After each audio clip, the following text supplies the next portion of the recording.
Bonsoir à tous, merci d'être avec nous pour ce rendez-vous d'information francophone sur Al-Oula à la une ce samedi. À Rabat, Son Altesse Royale, la princesse El Hasna a présidé hier un dîner de gala diplomatique de bienfaisance organisé par l'ambassade de la Fédération de Russie et la Fondation diplomatique. Vive tension au Proche-Orient. Les Palestiniens manifestent toujours leur colère. De nouveaux affrontements ont opposé des manifestants aux forces de l'occupation israélienne. 2 Palestiniens ont été tués à l'aube lors d'un raid aérien à Gaza. Le froid s'installe un peu partout dans le royaume. Les zones montagneuses demeurent les plus affectées. C'est le rush sur le bois de chauffage. Reportage à suivre depuis Azro. C'est une tradition annuelle organisée à l'initiative des ambassades étrangères accréditées à Rabat et de la Fondation diplomatique avec le souci de prêter main forte aux populations démunies. Le dîner de gala diplomatique de bienfaisance présidé hier soir par Son Altesse Royale, la princesse El Hasna à Rabat. Les fonds collectés lors de cette cérémonie bénéficieront à des projets dédiés à la femme et à l'enfance. Zakia Belkas, Nisra El Hamdawi.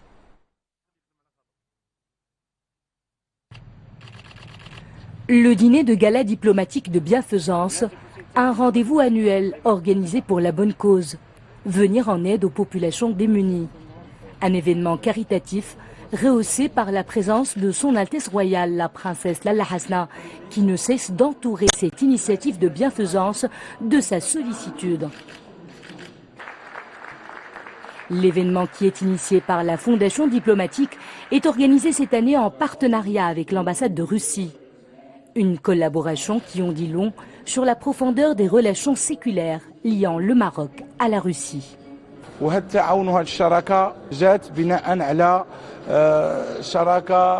Ce partenariat reflète les relations historiques existantes entre les deux pays sous la conduite éclairée de Sa Majesté le roi Mohamed VI et du président Vladimir Poutine.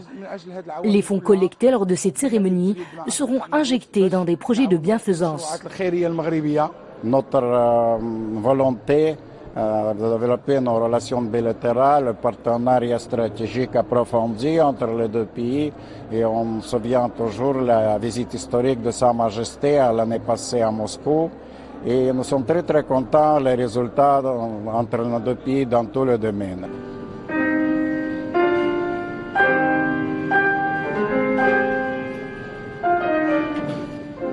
Son Altesse Royale, la princesse El Hasna, a suivi les prestations des différents artistes qui se sont relayés sur scène, dont le pianiste du théâtre Bolchoï, Alexander Pravednikov.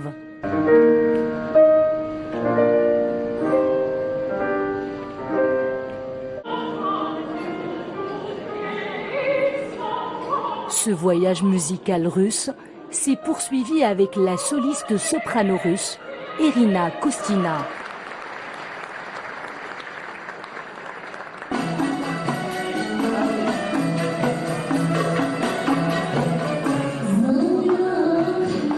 Les artistes marocains ont eux aussi et à leur manière agrémenté cette soirée par l'interprétation du somptueux répertoire de la chanson marocaine.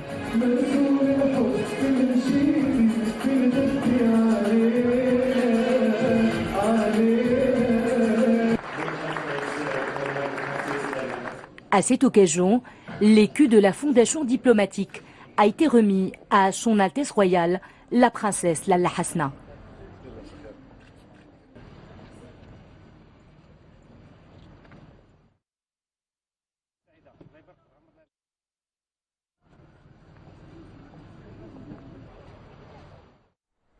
Le Maroc se solidarise avec le peuple palestinien. Les 2 chambres du Parlement tiendront après-demain lundi une séance plénière commune suite aux derniers développements dangereux concernant la situation d'Al-Quds al-Sharif. La séance débutera à 18h30.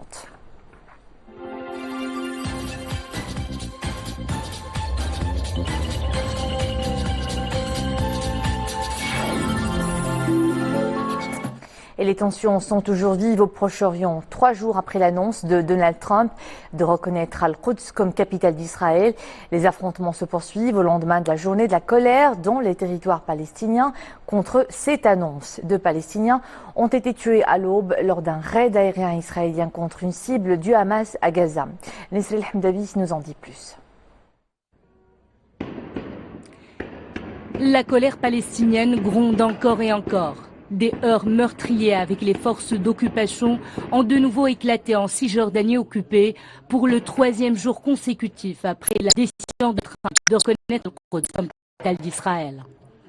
À Gaza, 2 Palestiniens ont péri dans de nouveaux raids aériens israéliens, ce qui relève le bilan à 4 tués depuis le début des journées de rage, sans compter le nombre de blessés palestiniens qui frôlent les 1100 personnes. J'ai vu des blindés se rapprocher de ma maison et à un moment donné, j'ai aperçu une boule de feu qui se dirigeait vers nous. À ce moment-là, une vague de poussière a recouvert notre demeure. Je dis au monde entier, Al-Quds est palestinienne et elle restera à jamais la capitale de la Palestine. La décision unilatérale provocatrice de Donald Trump a provoqué un tollé au sein de la communauté internationale et a isolé les États-Unis à l'ONU. L'ONU qui s'est dit particulièrement inquiète des risques d'une escalade de violence. Aujourd'hui, par la voix de son conseiller, le président palestinien a annoncé qu'il ne recevra pas le vice-président américain en Palestine. Avec leur décision sur Al-Quds, les États-Unis ont franchi toutes les lignes rouges, a souligné le conseiller du président Mahmoud Abbas. Et sur le plan diplomatique, le Conseil de la Ligue arabe, au niveau des ministres des Affaires étrangères, se réunit d'urgence au Caire pour se pencher sur l'examen de l'action arabe au sujet de la décision du président américain Donald Trump de reconnaître Al-Quds comme capitale d'Israël et de transférer l'ambassade américaine en Israël vers la ville occupée. Cette réunion se tient à la demande de la Palestine et de la Jordanie avec le soutien du Maroc pour élaborer une formule encadrant l'action arabe au niveau international et exprimer le rejet et la condamnation de la décision de l'administration américaine tout en veillant à ce que le statut juridique de la ville sainte ne soit pas atteint. L'Irak est désormais totalement libéré de la présence sur son territoire de l'organisation terroriste État islamique. L'annonce est faite par le Premier ministre irakien Haïdar al-Abadi. C'est la fin de la guerre menée depuis 3 ans par les forces gouvernementales contre Daesh, a-t-il affirmé. Les forces irakiennes contrôlent complètement la frontière irako-syrienne. Le mois dernier, après la reprise de Rawa, dernière ville sous le contrôle de l'État islamique située à la frontière syrienne, Daesh avait été chassé militairement d'Irak, mais des opérations de nettoyage étaient encore en cours dans les zones désertiques. La crise des Rohingyas s'accentue. Les organisations humanitaires ont prévenu les autorités birmanes qu'elles boycotteraient tout camp qui serait installé dans l'état de Rakhine pour les réfugiés de retour du Bangladesh, soulignant qu'ils devraient être autorisés à rentrer directement dans leur foyer. Cette annonce a suscité les craintes que ces réfugiés ne soient confrontés au même type de situation qu'en 2012, lorsque plus de 100 000 Rohingyas s'étaient retrouvés entassés dans des camps sordides dans l'état de Rakhine après avoir été déplacés à la suite d'une vague de violence. Les gigantesques incendies qui ravagent la Californie restent hors de contrôle, tandis que de nouveaux foyers se sont déclarés à San Diego et à Santa Barbara, entraînant des évacuations en masse. 700 bâtiments ont été détruits, tandis que plus de 200 000 habitants ont été évacués. Des milliers de pompiers se battent toujours sur 6 fronts différents. Selon le service météo de Los Angeles, les vents se sont un peu essoufflés, mais la situation dans le sud de l'État reste extrêmement dangereuse, avec un sol sec et des températures anormales.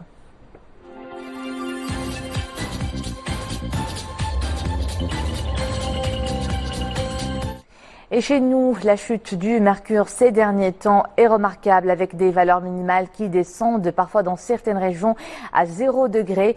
Le froid s'installe donc notamment dans le Moyen Atlas, le Rif et l'Oriental.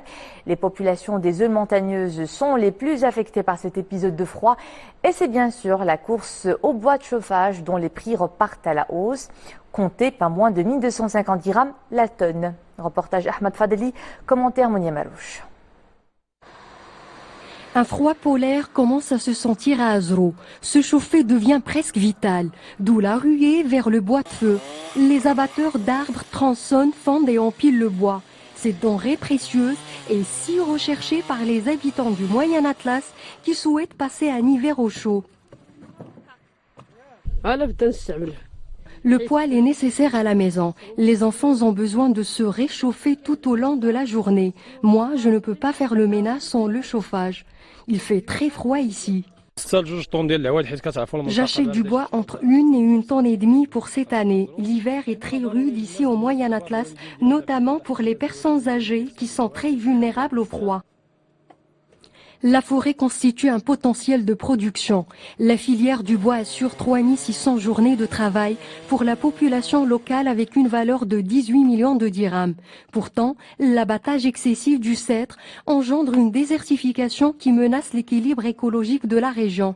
Et il y a aussi certains qui tentent d'avoir ce bois, du bois de feu, par le biais de voies illégales en achetant chez des délinquants qui ont recours par voie à des coupes délictueuses de bois de feu, sources forestières premièrement, la préservation de l'espèce chêne vert au niveau de la province, et aussi il ne faut pas autoriser une concurrence déloyale entre des gens qui opèrent dans un circuit formel ou formel et qui payent leurs impôts et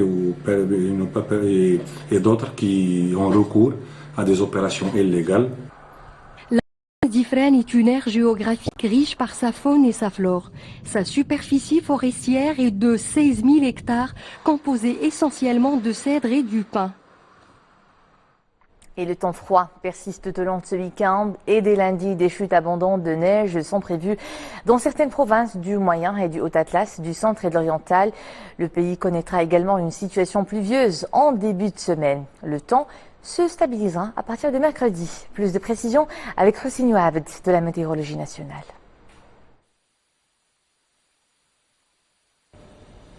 Donc à partir de la journée du lundi, la situation météorologique connaîtra un changement suite donc à un rapprochement d'une dépression atmosphérique sur le nord du Maroc. Et par conséquence, des masses nuageuses, froides et humides vont donner des précipitations, surtout à partir du lundi matin jusqu'à la journée du mardi, sur le nord, le centre, l'est et aussi même sur les régions du Sousse, le nord de nos provinces sud. Ces pluies seront modérées à localement assez fortes, notamment sur les plaines atlantiques et les reliefs de l'Atlas, et sont accompagnées de chutes importantes de neige, notamment sur les reliefs du Haut-Atlas, le Moyen-Atlas, le Rif ainsi que l'Oriental et aussi sur les hauts plateaux orientaux. Cette perturbation sera aussi accompagnée par des vents modérés assez forts sur les plaines atlantiques et la mer sera agitée à très forte, surtout sur les plaines atlantiques, avec des hauteurs de vagues qui vont atteindre jusqu'à 4 voire 5 mètres. Les températures accuseront une baisse sensible, notamment sur les régions intérieures du pays et sur les reliefs de l'Atlas. À présent, cette information qui vient de nous parvenir, Sa Majesté le roi Mohammed VI a reçu cet après-midi au Palais Royal de Casablanca le président du groupe chinois Baidu Auto Industry, Monsieur Wang Shangfu, l'un des leaders mondiaux du transport électrique.